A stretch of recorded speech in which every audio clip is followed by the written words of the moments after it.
Galera, temos aqui um corte da imprensa com as últimas notícias do nosso Flamengo. Então já quero convidar você que é Mengão, que é rubro-negro, a se inscrever no canal e ativar o sininho para não perder nada. Se você gostar do vídeo, deixa o like. Quero dar os créditos aqui para a ESPN, link na descrição como créditos, e vamos acompanhar as últimas informações do Mengudo Malvadão. Galera, vamos lá pro vídeo. Torre, trazendo informações do Flamengo. Bom dia, tudo bem, Pedro? Bom dia. Tudo bem, Abel? Muito bom dia para você, um abraço para todo mundo aí no 360. Flamengo hoje está de folga, amanhã de folga também, domingo de folga também. São 3 dias de folga para o elenco rubro-negro. Teve a reapresentação logo depois da conquista do Carioca ali. Os jogadores trabalharam durante essa semana com o técnico Felipe Luiz. Não todos os jogadores, porque boa parte aí está espalhada com as seleções, né? Ontem até motivo de preocupação, o Gerson saiu com um problema na coxa ali, fica essa expectativa. Qual vai ser esse problema que o Gerson vai ter? Qual a dimensão desse problema do Gerson? Então, de fato, o Flamengo fica mais na expectativa aí de se vai ter já esse primeiro problema para a estreia no Campeonato Brasileiro no dia 29 contra o Internacional. Está recuperando alguns de seus jogadores aí, por exemplo, o Danilo foi até cortado da seleção brasileira para se recuperar exatamente para o restante da temporada. O Bruno Henrique não jogou as finais do Campeonato Carioca, muito de olho na sequência da temporada, então deve se recuperar, não deve ter problemas para a estreia contra o Internacional no dia 29, 21 horas, sábado, no Maracanã.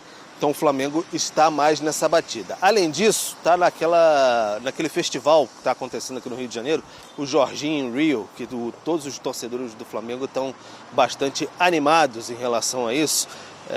O Jorginho está passando esses dias aqui na cidade dita maravilhosa e ele está apresentando para a mulher que é europeia, enfim, o Rio de Janeiro, onde poderia ser seu local de morada pelos 2 próximos anos e meio, a partir de junho, né, quando ele encerra o seu vínculo com o Arsenal. Mas ainda tem que ter alguns detalhes assim com o Flamengo, tem um bônus de fidelidade para cumprir o contrato com o Arsenal até o fim, que é em junho, mas no início de junho o Flamengo já precisaria dele para disputar, por exemplo, o Mundial de Clubes. Então como é que fica essa situação? Quem pagaria esse bônus? O Arsenal liberaria? Então são algumas conversas que devem acontecer. Ele pode até conhecer a estrutura do Ninho do Urubu nos próximos dias, aí, enquanto ainda está no Brasil. Já no início da próxima semana tem que se reapresentar o Arsenal. É só nesse períodozinho de data FIFA que ele está, entre aspas, livre, né? Então o Flamengo mantém os contatos com o Jorginho. O Gerson, o Flamengo já ofereceu uma proposta que considera bem vantajosa para a renovação, para o jogador, com um salário altíssimo, assim, considera que é um salário muito bom, top do elenco, e para estender o seu contrato, que vale atualmente até 2027 até 2030. Inicialmente, o staff do jogador, que é o pai dele, né, um dos agentes é o pai dele, o seu Marcão, e também o Carlos Leite, sinalizaram que gostariam um pouquinho mais. A diretoria do Flamengo não deve estender essa corda mais nesse sentido por aí. Ontem, em reunião, aqui atrás, na Gávea, houve uma explanação do Luiz Eduardo Batista, o BAP, presidente do clube, sobre a situação financeira do clube, e ele comentou sobre alguns temas, inclusive sobre esse do Gerson. Ele disse, olha, brincando, né, deu até risada, ele falou, olha, o atleta Gerson gostou, o atleta Marcão não. Então, tá tentando negociar, enfim, esticar um pouco. É até um deboche, né, cara? O Gerson gostou da proposta, já o pai dele não, né? É até um deboche isso, né? A corda nesse sentido aí, até o limite, mas o Flamengo acredita que já fez uma ótima proposta nesse sentido. Nessa reunião, o BAP informou que a previsão é que o Flamengo tem uma receita de R$1,5 bilhão em 2025, no final desse ano. Está fazendo algumas medidas, fez algumas medidas de contenção, tinha previsão de ficar com caixa no fim de 2024 com R$3,3 milhões, aí já deu algumas enxugadas ali, tão logo foi eleito, subiu esse valor para cerca de 70 milhões de reais e falou assim internamente ali também para todo mundo, olha, o Flamengo não deva ao Flamengo que o Flamengo vai colocar o seu nome na mídia. Quando falava de algumas situações como clubes portugueses que estão devendo ao Flamengo por negociações de garotos, como o Verton, também o volante Igor Jesus, o Flamengo foi à FIFA, são cerca de 3 milhões de euros, negociações da gestão passada. E, além disso, tem a questão do Thiago Maia também, que o Flamengo exigiu garantias ali ao Santos, que ia herdar a dívida de cerca de 4 milhões de euros do Internacional. O Flamengo só quer agora pagamento à vista ou garantias financeiras de primeira linha. Foi o que passou o BAP ali internamente, não vai abrir mão disso e reforçou isso na reunião. Enfim, e o Flamengo também toca a questão do estádio no terreno do gasômetro, porque o Flamengo está tentando, está difícil, porque questões financeiras também nesse momento, está tentando ver aí quais são as suas possibilidades, está fazendo 2 estudos aí com a Fundação Getúlio Vargas, com uma empresa especializada também, que já tinha sido até contratada pelo Landim, mas para saber toda a questão do entorno, mobilidade, está em reuniões com a prefeitura, enfim, acha difícil que aquele prazo, prazo que foi combinado com a prefeitura até 2029 realmente seja cumprido nesse sentido aí, mas está batalhando ainda o Flamengo pelo seu novo estádio. Legal, Pedro Henrique Torre trazendo um panorama completo, informações dentro e fora de campo do Flamengo. Antes da gente ir para o Rio Grande do Sul, com informações da dupla Grenal, só um detalhe lembrado pelo amigo Pedro Henrique Torres sobre a estreia do Flamengo exatamente contra o Internacional. No sábado à noite, dia 29, 21 horas, preste atenção, amiga Mari, professor Celso Zelt, você que nos assiste, olha que coisa maravilhosa. Eu não preciso prestar atenção. Sábado, não, porque você será citado. Sábado, cara que mora, por exemplo, no Rio de Janeiro, onde será o jogo no Maracanã. Vamos imaginar um sábado ensolarado. O cara vai pra praia sábado de manhã, volta, almoça, à tarde, se quiser, se gostar, vai para uma roda de samba, curtir, e à noite, família, com seu filho, a sua namorada, seu namorado, sei lá, vai para o Maracanã, o jogo começa às 9. Olha que coisa linda. Mas tem alguém aqui nesse estúdio que falou que jogo sábado à noite não serve. Tem alguém nesse sábado à noite não é bom para jogo de futebol. Tem alguém nesse estúdio. É brincadeira. Cada uma, viu, professor, que eu sou obrigado a ouvir? Não é que não seja bom, é péssimo. Olha aí. Estão mentindo? Você não quer a péssimo pra roda todo de mundo. samba, Não. a praia, a família, nada O disso. sábado é para tudo isso.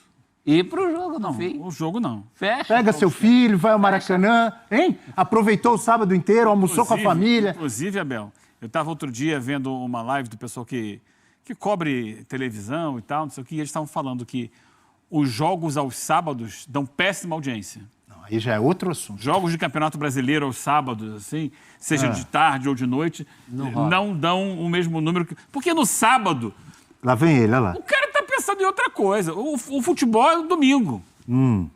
Domingo. Aí pior ainda sábado à noite. Todo mundo espera algo de um sábado. Menos um jogo de futebol. A propósito, você trouxe um bom gancho. Sábado, agora, eu tenho certeza que o povo gaúcho estará pensando, sabe no quê? Agora temos aqui, galera, um corte da imprensa se rendendo ao Wesley, que estreou muito bem pela seleção brasileira. Se liga só no que eles falaram, vamos lá. Da zaga e se o Wesley merece a titularidade ou não. Posso começar? Opa, fica à vontade. Fique à vontade. Com relação ao Bruno Guimarães, é o André. Já entrou ontem, inclusive, né, na reta final do jogo. Um jogador que já tem participado dos jogos de seleção. É importante ter alguém de reposição no banco de reservas, né?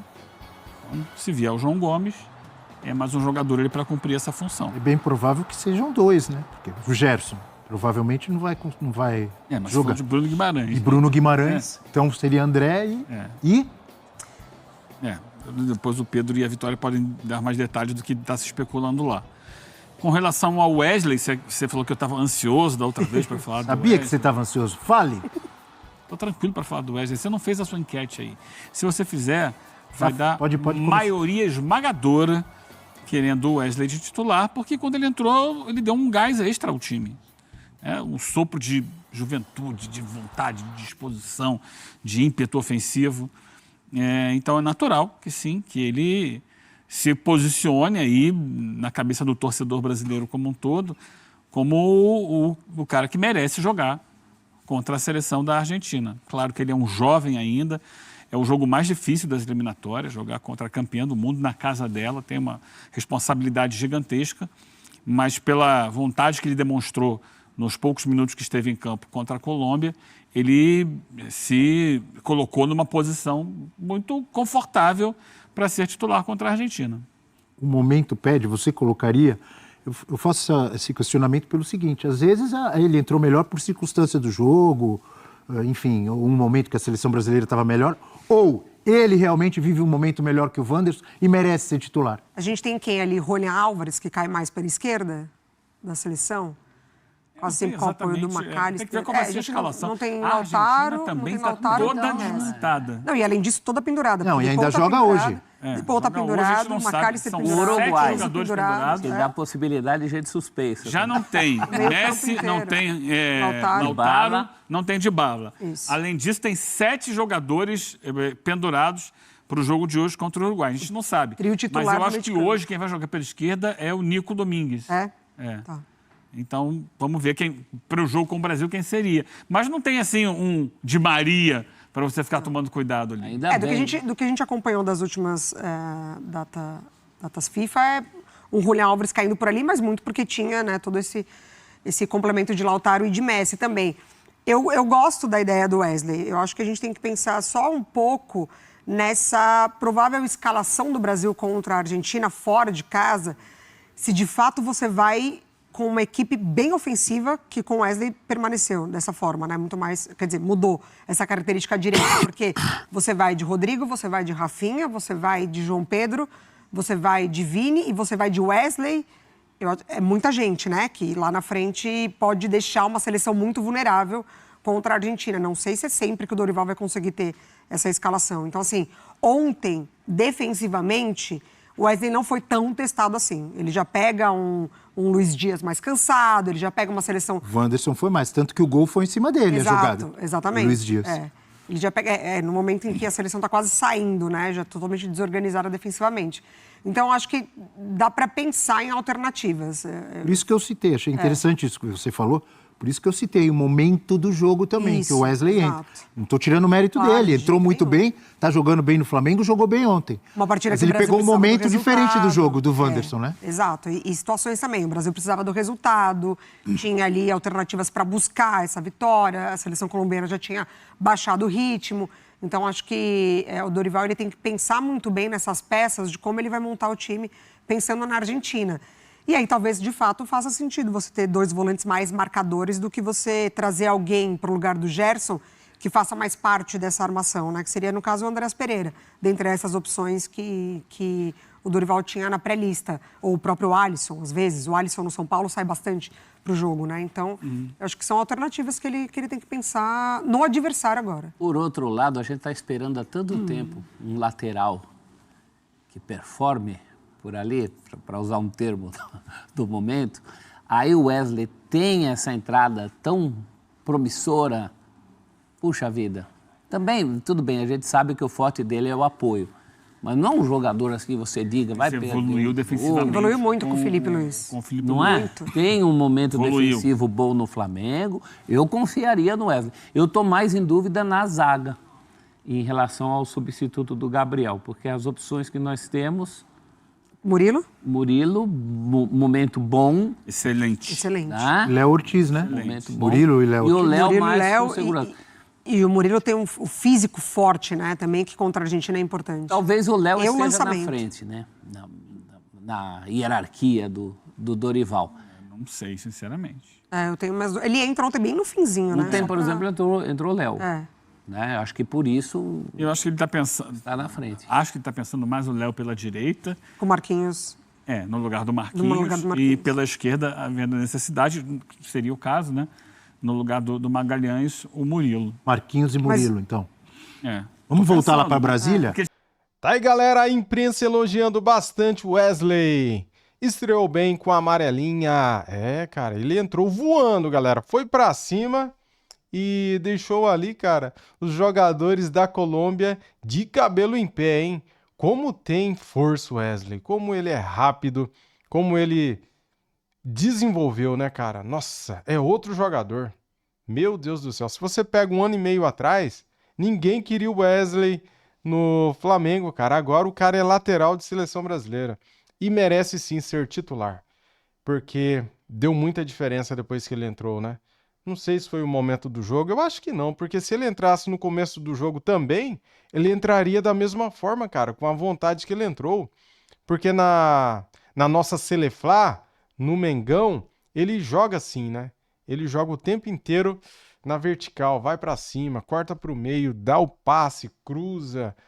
Nossa, cara, fiquei muito contente ontem porque o próprio Wesley falou na entrevista depois do jogo que estava muito nervoso, só que mesmo assim ele entregou, né?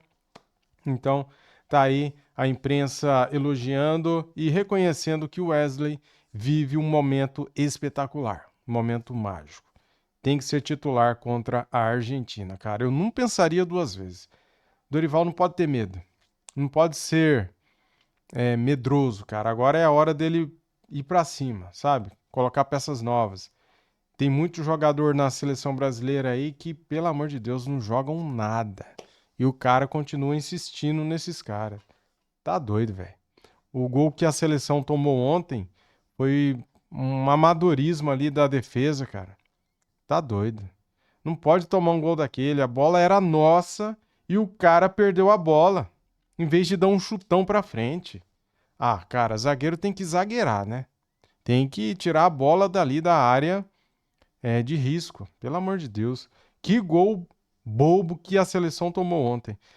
Valeu, nação. Tamo junto. Saudações e até mais. Fui.